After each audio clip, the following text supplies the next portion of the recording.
فرش پر انجم کی لاش پڑی تھی اور اس کے قریب ناگن پھن اٹھائے کنڈلی مارے بیٹھی تھی۔ ناگن نے اس کی طرف پھن پھیر کر دیکھا، لیکن اجنبی جو شامو کے علاوہ کوئی بھی نہیں تھا انجم کی رنگ بدلتی لاش کو گورے جا رہا تھا۔ لاش کا رنگ بالکل سیاہ پڑ چکا تھا، جیسے وہ جل گئی ہو، اور پورے جسم پر بڑے بڑے آبلے ابھر آئے تھے جن سے سیاہ رنگ کا مواد بہ رہا تھا۔ ان میں ہلکی ہلکی پیپ کی زردی نمایاں تھے۔ ناگن ہولے سے پھنکاری اور شامو چونک پڑا۔ اس نے جلدی سے آگے بڑھ کر اسے اٹھایا اور اس کا ہاتھ اوور کوٹ کی طرف بڑھ گیا۔ وہ جلدی سے باہر نکلا، سیڑھیوں سے لوگوں کے اوپر چڑھنے کی آوازیں آ رہی تھی، شور بڑھتا جا رہا تھا۔ وہ جلدی سے ایک بڑے سے ستون کی آڑ میں ہو گیا۔ اس نے اوور کوٹ اتارا اور ٹوپی سر سے اتار لی۔ کوٹ کو طے کر کے بازو پہ ڈالا۔ اوور کوٹ کی جیب میں ناگن سڑسڑا رہی تھی۔ لوگ شوکت کے کمرے کی طرف بڑھے اور اندر داخل ہو گئے، لیکن پھر چیخیں مارتے ہوئے باہر کو بھاگے۔ تب شامو بھی ان لوگوں میں شامل ہوا۔ ہجوم کمرے سے کافی دور کھڑا تھا۔ پھر کسی نے پولیس کو فون کرنے کو کہا اور کئی آدمی نیچے کو بھاگے، انہی میں شامو بھی تھا۔ ایک آدمی پولیس کو فون کرنے لگا اور شامو ادھر ادھر دیکھتا ہوا باہر نکل آیا۔ شوکت کو ہاسپٹل روانہ کر دیا گیا، اسے کافی چوٹیں آئی تھی۔ باہر نکل کر اس نے پیدل ہی ایک طرف بڑھنا شروع کیا۔ اس کی رفتار کافی تیز تھی۔ اس نے ایک جگہ اندھیرے میں کھڑے ہو کر ادھر ادھر دیکھا، آس پاس کوئی نہیں تھا۔ اس نے اوور کوٹ کی جیب میں ہاتھ ڈالا اور ناگن اس کے ہاتھ میں لہرانے لگی۔ اس نے اسے آہستہ سے زمین پر ڈالا اور چند لمحے کے بعد وہاں شاجی کھڑی تھی۔ شامو نے اوور کوٹ پہنا اور وہ دونوں چل پڑے۔ تم نے انجمن کو کیوں ختم کیا؟ تھوڑی دیر کے بعد شامو نے پوچھا۔ وہ شاجی نے نفرت سے ہونٹ سکیڑ لیے۔ وہ بزدل مجھے دیکھ کر چیخیں مارنے لگی۔ پھر وہ کون سی پارسا تھی؟ عیاشی کی ہارڈو مجبور ہو کر ہوس پوری کرنے کے لیے آئی تھی۔ اس کی آواز میں نفرت ہی نفرت تھی۔ شامو خاموش ہو گیا۔ باقی کا راستہ انہوں نے خاموشی سے طے کیا۔ وہ ہوٹل میں داخل ہوئے۔ سیڑھیاں طے کر کے شاجی نے اپنے کمرے کا دروازہ کھولا۔ شامو بھی اس سے رخصت ہو کر اپنے کمرے کی طرف بڑھا، لیکن اچانک وہ چونک کر رکا۔ شاجی کے کمرے کے دروازے میں شاگی کھڑی مسکرا رہی تھی۔ چچا، وہ بڑے پیار سے بولی اور وہ اس کی طرف بڑھ گیا۔ اندر داخل ہو کر وہ صوفوں پر بیٹھ گئے۔ تو کس وقت ہوش میں آئے؟ شامو نے اس کے سر پر چپت لگاتے ہوئے پیار سے پوچھا۔ تمہارے جانے کے کچھ ہی دیر کے بعد۔ وہ پیار سے اس کی شانے پر تھوڑی رکھ کر بولی۔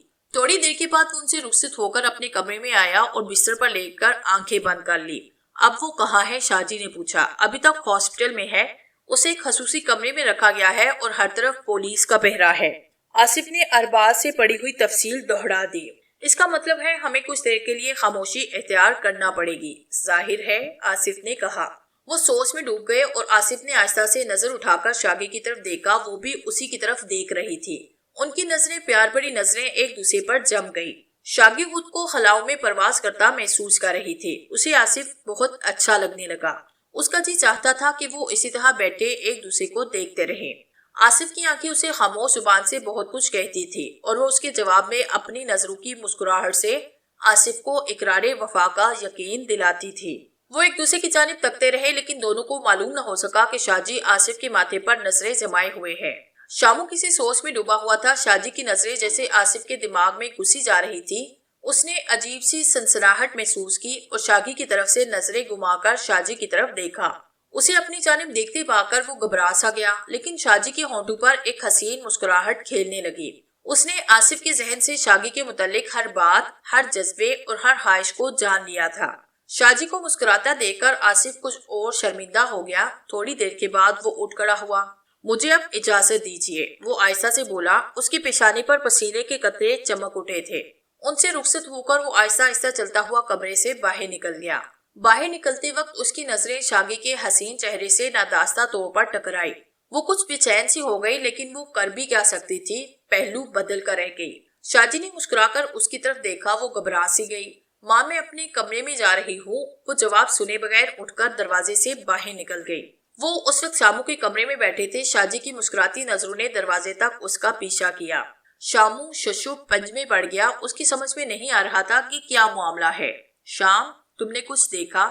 کچھ دیر کے بعد وہ شامو سے بولی۔ نہیں تو کیا ہوا؟ وہ حیرت سے بولا۔ وہ ایک طویل سانس لے کر مسکراتی ہوئی صوفے پر پھیل گئی۔ شام، آصف اور شاگی ایک دوسرے کو پسند کرتے ہیں۔ تمہارا کیا خیال ہے؟ خیال؟ کیسا خیال؟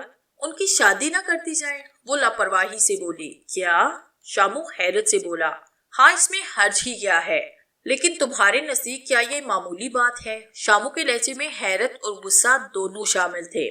تمہیں پہلے بھی اس کا تجربہ ہو چکا ہے اور اب تم پھر وہی غلطی کرنے جا رہی ہو۔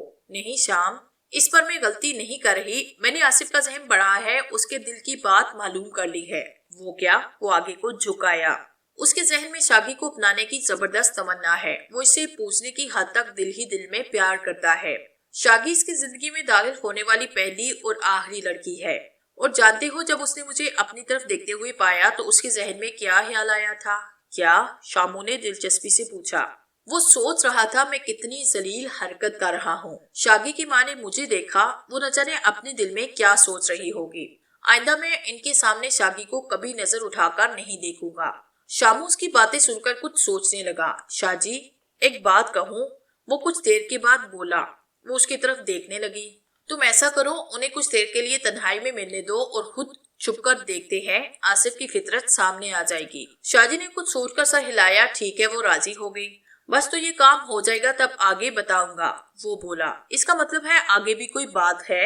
ہاں ہاں بالکل، جیسے تم کہو، وہ مسکراتی ہوئی اٹھ کھڑی ہوئی۔ اب کیا ارادہ ہے؟ کچھ دیر نیند لینے کا ارادہ ہے، پھر شام کو آصف کے آنے پر اس کے ساتھ اس کے مکان پر جانا ہے۔ شامو نے سر ہلاتے ہوئے صوفے پر ہی ٹانگیں پھیلا دی۔ شاہ جی مسکراتی ہوئی باہر نکلی اور شامو وہ نہ جانے کیا سوچنے لگا۔ یہ ہے آپ کا کمرہ، آصف نے تیسرے کمرے میں داخل ہوتے ہوئے شامو کو مخاطب کیا۔ کمرہ بڑی نفاست اور سادگی سے سجا ہوا تھا، انہیں کافی پسند آیا۔ وہ آصف کے بوڑھے باپ سے بھی ملے تھے، اس نے انہیں اپنی بیٹی اور بیٹے کی طرح پیار کیا، اور پھر وہ مکان اپنے کمرے کو دیکھنے کے لیے آصف کی رہنمائی میں چل پڑے۔ تمام کمرے نہایت صاف ستھرے اور سادگی سے سجے ہوئے تھے، ضرورت کا سارا سامان موجود تھا۔ کھانے پکانے کا انتظام ایک بڑھیا کرتی ہے۔ جی نہیں، ہمیں کھانے کی ضرورت نہیں، صرف دن میں 3 مرتبہ دودھ کی ضرورت پڑے گی۔ صرف دودھ؟ وہ حیرت سے بولا۔ جی ہاں، میں اور سلمہ دوا کھا رہے ہیں اور اس میں دودھ کے سوا تمام کھانے پینے کی چیزیں بند ہیں، شاہ جی نے مسکرا کر کہا۔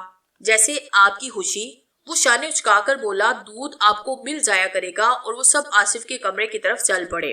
وہ ہوٹل چھوڑ کر آصف کے مکان میں آ گئے۔ پیسے بہت کم رہ گئے تھے اور ابھی جانے کب تک انہیں یہاں رہنا تھا، لیکن شاہ جی اس کی ترکیب بھی سوچ چکی تھی۔ آصف تھوڑی دیر کے بعد ڈیوٹی پر چلا گیا اور وہ تینوں شامو کے کمرے میں آئے۔ انہوں نے چند دن کے لیے خاموشی اختیار کرنے کا فیصلہ کر لیا تھا تاکہ معاملہ ٹھنڈا پڑ جائے اور پھر وہ ہر خطرے سے بے نیاز ہو کر کام کر سکے۔ اسی لیے آج وہ کہیں نہ گئے۔ آصف نے شوکت کے متعلق ہر قسم کی معلومات مہیا کرنے کا بیڑا اٹھا رکھا تھا۔ وہ پل پل کی خبریں انہیں پہنچا رہا تھا۔ وہ کافی دیر تک بیٹھے ہنسی مذاق کی باتیں کرتے رہے۔ شاگی کافی خوش نظر آ رہی تھی۔ شاہ جی اور شامو اس کی خوشی کی وجہ اچھی طرح جانتے تھے۔ وہ اپنے محبوب کے گھر میں تھی، اس کے بہت قریب، وہ خوش کیوں نہ ہوتی۔ ایک ہفتہ گزر گیا، پولیس ہر طرف سے مایوس ہو گئی تو شوکت پر سے تمام پہرے ہٹا لیے گئے اور اسے ہاسپٹل سے فارغ کر دیا گیا۔ لیکن شوکت، وہ اب اس شہر میں رہنے کو تیار نہ تھا۔ وہ ایک بار اپنی کوٹھی میں جانا چاہتا تھا، اس کا سارا کیش کوٹھی میں تھا۔ ایک سیانے بزنس مین کی طرح وہ اپنا زیادہ روپیہ گھر پر رکھتا تھا۔ بینک میں تو وہ اپنا اتنا ہی بیلنس رکھتا جو کاروباری لحاظ سے ضروری ہوتا۔ اسے شراب اور عورت کی عادت تھی۔ شراب اور شباب کی مستیوں میں گم ہو کر اپنے آپ کو بھول جایا کرتا تھا، اور یہ دونوں چیزیں اسے صرف دولت سے حاصل ہو سکتی تھی۔ وہ ہاسپٹل سے نکل کر جمشید کے ہاں پہنچا۔ وہ اور اس کی جوان بہن پوش ایریا کے ایک فلیٹ میں رہتے تھے۔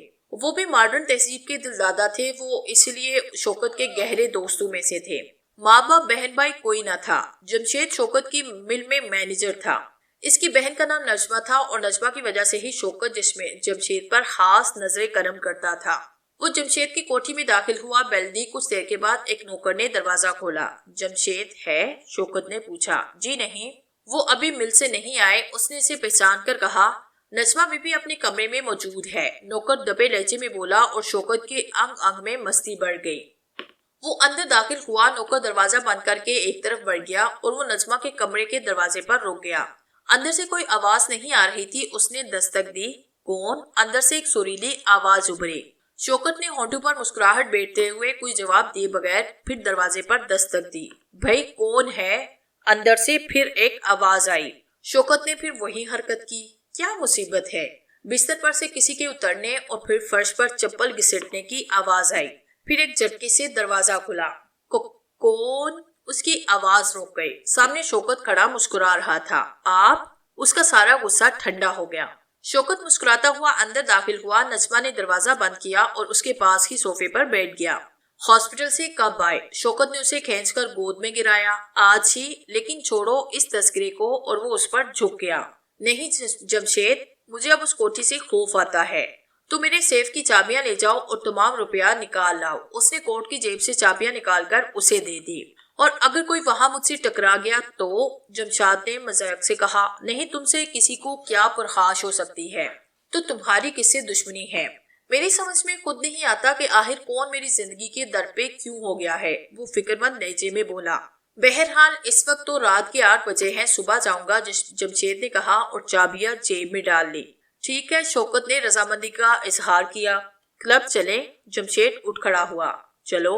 وہ تینوں کوٹھی سے باہر نکل آئے۔ شوکت نے اپنی کار سٹارٹ کی اور جمشید اور نجمہ بھی اسی کار میں بیٹھ گئے۔ کار تیزی سے سڑک پر بھاگنے لگی۔ تھوڑی دیر کے بعد وہ کلب میں شوکت کی محسوس میز پر بیٹھے وسکی سے دل بہلا رہے تھے۔ آصف انہیں سرو کر رہا تھا اور سرو کرتے کرتے اس نے ان کی باتیں بھی سن لی۔ شوکت جمشید کو تاکید کر رہا تھا کہ صبح جا کر اس کی کوٹھی سے روپیہ لے آئے۔ اس نے اپنے دماغ میں سنسناہٹ محسوس کی۔ ایک اور واقعہ اس کے علم میں آ گیا تھا۔ اب وہ جلدی گھر پہنچ کر شاموں اور شاجی کو بتانا چاہتا تھا۔ رات کے 11:30 بج رہے تھے جب شوکت اور جمشید لڑکھڑاتے ہوئے نجمہ کو ساتھ لیے کلب سے رخصت ہوئے۔ ان کے تھوڑی دیر کے بعد آصف بھی اپنی ڈیوٹی سے فارغ ہوا۔ اس نے ایک ٹیکسی لی۔ کچھ دیر کے بعد وہ شاموں اور شاجی کے پاس بیٹھا تھا۔ تو آج کل شوکت اس نوجوان یعنی کہ جمشید کے ہاں مقیم ہے، شاجی نے کہا۔ جی ہاں، آصف بولا۔ پھر وہ ان دونوں کو کلب میں ہونے والی گفتگو کے بارے میں بتانے لگا۔ نہیں، ایسا نہیں ہوگا، اٹھو شام، ہمیں شوکت کی کوٹھی میں جانا ہے۔ ساری بات سن کر شاجی نے نفی میں سر ہلا کر کہا۔ وہ کھڑے ہو گئے۔ شاگی اپنے کمرے میں سو رہی تھی، وہ باہر نکلے۔ آصف کا باپ بھی سو رہا تھا۔ بیچارے کو کبھی کبھار ہی نیند آتی تھی، ورنہ وہ ہر وقت کھانستا رہتا۔ وہ پیدل ہی ایک طرف بڑھنے لگے۔ اس وقت کسی ٹیکسی کے ملنے کے امکانات نہیں تھے، پھر ٹیکسی پر جانا ان کے لیے سود مند بھی نہ تھا۔ آصف ان کو مختلف راستوں سے لے کر شوکت کی کوٹھی کے قریب پہنچ گیا۔ آس پاس کوئی بھی نہ تھا۔ پولیس نے اپنا پہرا اٹھا لیا تھا۔ وہ تینوں اندر کودے اور اندھیرے میں ڈوبی ہوئی کوٹھی کے دروازے پر پہنچ گئے۔ آس پاس کی کوٹھیوں اور بنگلے خاموشی میں ڈوبے ہوئے تھے۔ مکمل سناٹے کا راج تھا۔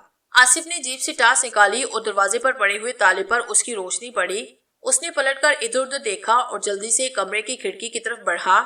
شامو اور شاجی بھی اس کے ساتھ ہی ادھر بڑھ گئے۔ آصف نے ٹارچ شامو کو تھمائی اور زمین سے ایک بڑا سا پتھر اٹھایا۔ دوسرے لمحے ایک چناکے کی آواز نے سناٹے کی دبی چادر کو چاک کر دیا۔ کھڑکی کا شیشہ ٹوٹا۔ آصف نے اندر ہاتھ ڈال کر چٹہنی کھولی اور باری باری اندر اتر گئے۔ آصف جلدی سے پٹ بھیڑ کر سوئچ بورڈ کی طرف بڑھا، بٹن دبایا اور کمرے میں روشنی پھیل گئی۔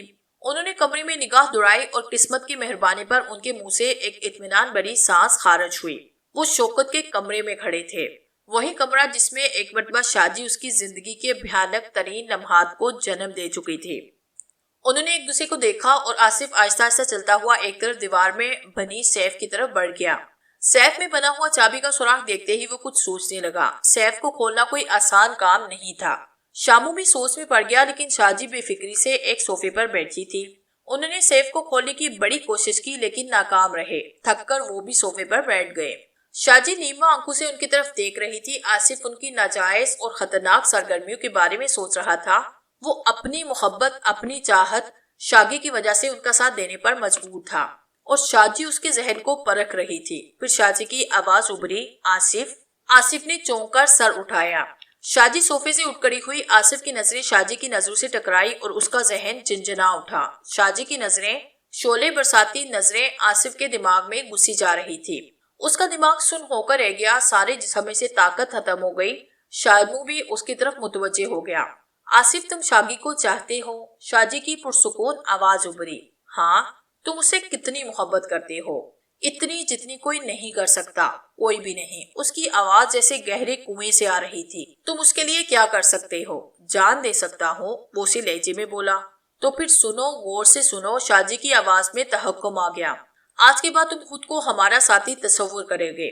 ہماری کوئی بھی حرکت تمہارے لیے حیران کن نہیں ہوگی۔ میرے اور شامو کے ہر حکم کی تم اسی طرح تعمیل کرو گے جیسے حکم نہیں ایک بڑے ساتھی کا کہا مانا جاتا ہے۔ اس کے علاوہ تمہارے جذبات خیالات پر کوئی پابندی نہیں۔ لیکن ایک بات اور، تم ساری زندگی مرتے دم تک شاگی سے وفادار رہو گے، اس کے علاوہ کسی دوسری لڑکی کی طرف نگاہ اٹھا کر بھی نہیں دیکھو گے۔ تم صرف اور صرف اپنے من میں بسی ہوئی شاگی کی محبت میں ڈوبے رہو گے، سمجھے تم؟ ہاں، میں ہر بات پر عمل کروں گا، وہ بے جان سی آواز میں بولا۔ اب یہ باتیں صرف تمہارے ذہن و دل میں نقش رہیں گی، یہ یاد نہیں رہے گا کہ کسی نے تمہیں یہ باتیں کہی تھی۔ یہ باتیں تمہاری روح کا احساسہ ہے۔ ہاں، یہ باتیں میرے دلی جذبات ہیں، کسی کا حکم نہیں۔ ٹھیک ہے، اب تم اپنی اصلی حالت میں آ جاؤ، اصلی حالت میں آ جاؤ۔ اس کے ساتھ ہی شادی نے اس کی نظروں سے اپنی نظروں کا تسلسل توڑ دیا۔ اس کے دماغ کو ایک زوردار جھٹکا لگا اور وہ لرز کر رہ گیا۔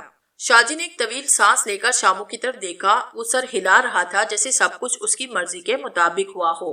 آصفہ بالکل ٹھیک تھا اور شاجی کی طرف دیکھ رہا تھا۔ اب کیا کیا جائے؟ کچھ دیر کے بعد آصف بولا، فکر مت کرو، تم واپس آؤ، شاگی گھر پر اکیلی ہوگی، صبح ہونے والی ہے، شاجی نے کہا اور آصف کوئی بحث کیے بغیر اٹھ کھڑا ہوا۔ آپ کب تک آئیں گے؟ وہ دونوں کو مخاطب کرتے ہوئے بولا۔ اس کے انگ انگ میں خوشیوں کی لہریں کروٹیں لے رہی تھی۔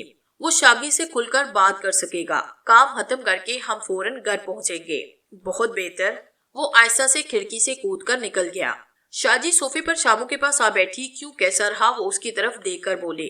بالکل درست، شاگی کا مستقبل اب محفوظ ہے، اب کوئی بھی اندیشہ نہیں، وہ مسکراتے ہوئے بولا۔ مجھے اسی دن تمہارے اس ارادے کا پتہ چل گیا تھا جب تم نے کہا تھا کہ باقی باتیں بعد میں بتاؤں گا، وہ ہنس کر بولی۔ تو جناب میرا ذہن بھی پڑھا کرتی ہے، وہ اسے بازو سے پکڑ کر اپنی طرف کھینچتا ہوا بولا۔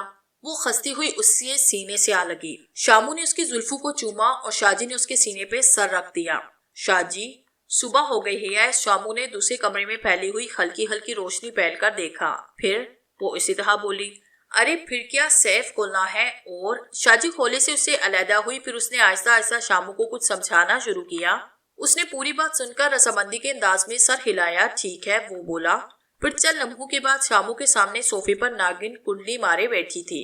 وہ شامو کو دیکھ رہی تھی۔ شامو اٹھ کھڑا ہوا، ناگن بھی صوفے سے نیچے رینگ گئی۔ اب وہ سیف کے عین سامنے کھڑی پھن لہرا رہی تھی، ہولے ہولے پھنکا رہی تھی۔ ایک زوردار پھنکار گونجی اور کمرے میں شوگاما کی بازگشت گونج اٹھی۔ ناگن کے منہ سے ایک شعلہ نکلا اور سیف کی طرف اڑتا چلا گیا۔ ناگن نے 2 پھنکاریں اور ماری اور سیف کی طرف 2 شعلے اور اڑے اور پھر سرخ ہوتی ہوئی سیف کا دروازہ کسی سیال کی طرح بہہ نکلا۔ اب وہاں ایک بڑا سا خلا نظر آ رہا تھا جس کے اندر نوٹوں کی گڈیاں اوپر تلے چنی ہوئی کئی لاکھ روپیہ تھا۔ شامو آگے بڑھا اور زمین پر بیٹھے ہوئے سیال سے پاؤں بچا کر سیف سے گڈیاں نکالنے لگا۔ صوفے کے پاس زمین پر نوٹوں کی گڈیاں کا ڈھیر لگ گیا۔ ناگن دولت کے ڈھیر پر کنڈلی مارے بیٹھی تھی۔ شامو صوفے پر بیٹھ گیا اور دونوں کا انتظار کرنے لگے، کسی آنے والے کا۔ کسی کار کے رکنے کی آواز آئی اور شامو چونک پڑا۔ اس نے صوفہ کھینچ کر دولت کے ڈھیر پر کنڈلی مارے بیٹھی ناگن کے آگے کر دیا۔ وہ اس کی آڑ میں چھپ کر رہ گئی اور خود شامو آہستہ سے دروازہ کھول کر دوسرے کمرے میں چلا گیا۔ اس نے دروازہ کھلا رکھا اور دیکھنے لگا۔ راہداری میں کسی کے قدموں کی آواز آ رہی تھی، کوئی آہستہ آہستہ چل رہا تھا۔ پھر دروازے کے پاس آ کر قدموں کی آہٹ رک گئی۔ دروازہ بے آواز کھل گیا۔ کوئی اندر داخل ہوا۔ یہ جمشید تھا۔ جمشید نے سوئچ بورڈ پر بٹن دبایا اور کمرے میں روشنی پھیل گئی۔ ساتھ ہی جمشید کے منہ سے ایک آواز نکلی۔ وہ تیزی سے سیف کی طرف بڑھا اور جھک کر زمین پر جمے ہوئے دروازے کے سیال کو دیکھنے لگا۔ پھر سیدھا ہو کر اچھی طرح سے ہاتھ مار کر سیف میں دیکھنے لگا، لیکن سیف بالکل خالی تھا۔ وہ تیزی سے شامو والے کمرے کی طرف بڑھا اور شامو جلدی سے دیوار کے ساتھ لگ گیا۔ جمشید نے پورا دروازہ کھولا اور جلدی سے کونے میں تپائی پر رکھے ہوئے ٹیلی فون کی طرف بڑھا۔ اس نے نمبر ڈائل کیے اور بے چینی کے عالم میں کھڑا ہو کر ریسیور کو دبانے لگا۔ پھر اس کی تیز تیز آواز کمرے میں گونج اٹھی۔ ہیلو شوکت، جلدی کوٹھی پہنچو، سیف خالی پڑا ہے۔ میں جھوٹ نہیں بول رہا، سیف کا دروازہ پگھلا پڑا ہے، ایسے لگتا ہے جیسے کسی سائنسی ہتھیار سے اسے پگھلا دیا گیا ہے۔ شامو مسکرا پڑا۔ جمشید رک گیا اور دوسری طرف سے شوکت کی بات سننے لگا۔ 1 روپے تک کا نوٹ نہیں وہاں، تم فوراً پہنچو۔ ہاں میں پولیس کو فون کر رہا ہوں، تم جلدی آؤ، تمہارے آنے تک پولیس آ چکی ہوگی۔ اس نے کال کاٹی اور پولیس کو فون کرنے لگا، لیکن ابھی اس نے پہلا نمبر ہی گھمایا تھا کہ اس کی آنکھوں میں رنگ برنگے ستارے ناچ اٹھے۔ سر پر پڑنے والی ضرب کچھ اتنی زوردار تھی کہ ریسیور اس کے ہاتھوں سے چھوٹ کر گر پڑا۔ وہ دونوں ہاتھوں سے سر تھامے کٹے شہیر کی طرح زمین پر گر گیا۔ شامو نے جیب سے ریشمی سیاہ رومال نکال کر اس کے دونوں ہاتھ باندھ کر ایک طرف ڈالا اور دروازہ بند کر کے پھر اسی کمرے میں آ گیا۔ اس نے صوفہ ہٹایا اور اب اپنے سامنے دروازے پر جو بھی داخل ہوتا